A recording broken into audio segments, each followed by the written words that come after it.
പിണറായി വിജയനെയും കുടുംബത്തെയും ഒരു തരത്തിലല്ല പലതരത്തിലും വലിച്ചുകീറി ഭിത്തിയിലൊട്ടിക്കാൻ കാത്തിരിക്കുന്ന മാധ്യമങ്ങൾ മാസപ്പടി എന്ന ഓമന പേരിട്ട് വിളിക്കുന്ന വ്യാജ കേസ് ആരംഭിച്ചിട്ട് ഒന്നും രണ്ടും അല്ല 2.5 വർഷമായി.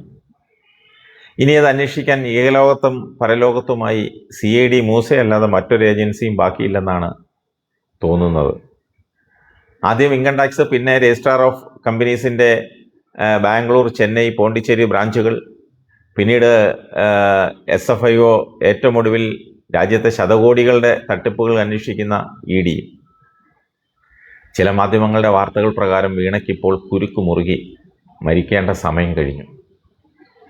ശതോത്തര കോടികളുടെ ഇടപാടുകൾ അന്വേഷിക്കുന്ന ED കേവലം 1,72,000 രൂപയുടെ ഒരു ബാങ്ക് അക്കൗണ്ടിന് പിന്നാലെ ചുറ്റിത്തിരിയുന്നതും ബാങ്ക് സ്റ്റേറ്റ്മെൻറ്റ് പരിശോധിക്കാനെന്നോണം ഇടയ്ക്കിടെ വിളിപ്പിക്കുന്നതും കഴിഞ്ഞ കുറച്ച് മാസമായി തുടരുന്ന അന്വേഷണത്തിൻ്റെ പ്രാഥമിക ഘട്ടത്തിൽ നടത്തേണ്ട മൊഴിയെടുപ്പ് തെരഞ്ഞെടുപ്പ് ഫലം വന്ന് ദിവസങ്ങൾക്കകം നടത്തി വാർത്തയാക്കുന്നതും ഒറ്റ വാക്കിൽ പറഞ്ഞാൽ വേട്ട എന്നല്ലാതെ മറ്റെന്താണ്?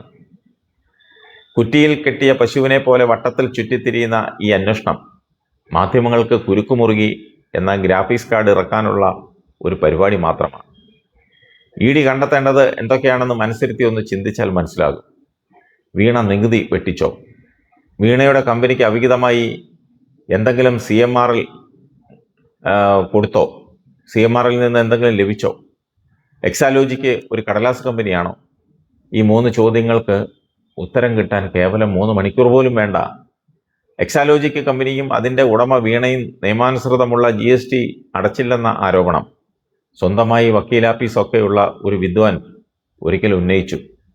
തെളിവ് തന്നാൽ താൻ മാപ്പ് പറയാമെന്നുൾപ്പെടെ അയാൾ പരസ്യമായി പറഞ്ഞിരുന്നു.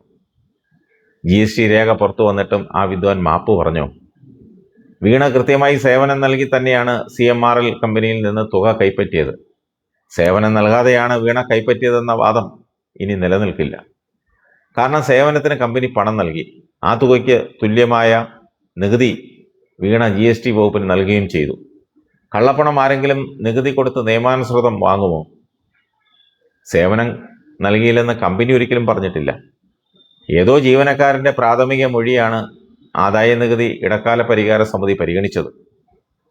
എന്നാൽ CMRL കമ്പനി ഉടമയും അവിടുത്തെ ബന്ധപ്പെട്ട ഉദ്യോഗസ്ഥരും നൽകിയ സത്യവാങ്മൂലം സ്വീകരിക്കാൻ ആദായ നികുതി ഇടക്കാല പരിഹാര സമിതി തയ്യാറായിട്ടില്ല.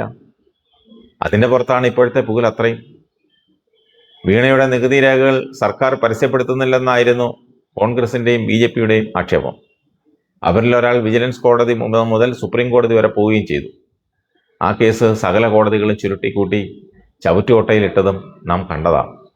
വസ്തുതകളെല്ലാം ഇതായിരിക്കെ സഖാവ് പിണറായി വിജയൻ്റെ മകളാണ് എന്നൊരൊറ്റ കാരണത്താൽ കോൺഗ്രസിൻ്റെയും സംഘപരിവാറിൻ്റെയും തിരക്കഥയ്ക്കനുസരിച്ചുള്ള EDയുടെ ഈ അന്വേഷണ പ്രഹസനം അങ്ങേയറ്റം മനുഷ്യത്വ വിരുദ്ധമാണ്.